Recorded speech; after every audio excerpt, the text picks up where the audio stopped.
দীর্ঘ 25 বছর ধরে হারমোনিয়াম তৈরি করে আসছেন পুরুলিয়ার শান্তিরাম দাস বৈষ্ণব। তার আঙ্গুলের ছোঁয়াতেই যেন জন্ম নেয় এক একটি নতুন হারমোনিয়ামের প্রথম সুর।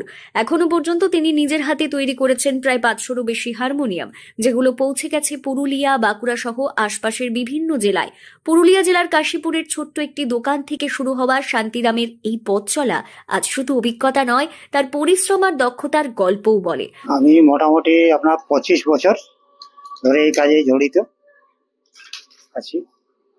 আজ পর্যন্ত কতগুলো হারমোনিয়াম প্রায় তৈরি করেছেন নিজের হাতে? মোটামুটি 500 পিস হারমোনিয়াম হবে, বিভিন্ন জায়গায় মানে গেছে আর কি।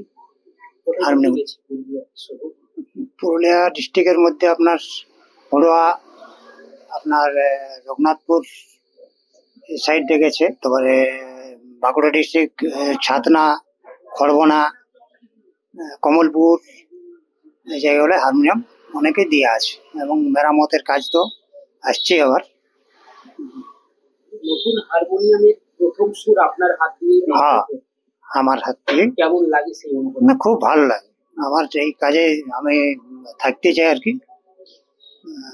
মানে এই কাজে খুবই ভালো লাগে আমার। আমার হাতে হারমোনিয়াম, আমি নিজে যখন এই কাজে জড়িত আছে, হারমোনিয়াম বাজতে গেলে আমার ভালো লাগে। এই কাজটা খুব আমার ভালো লাগে।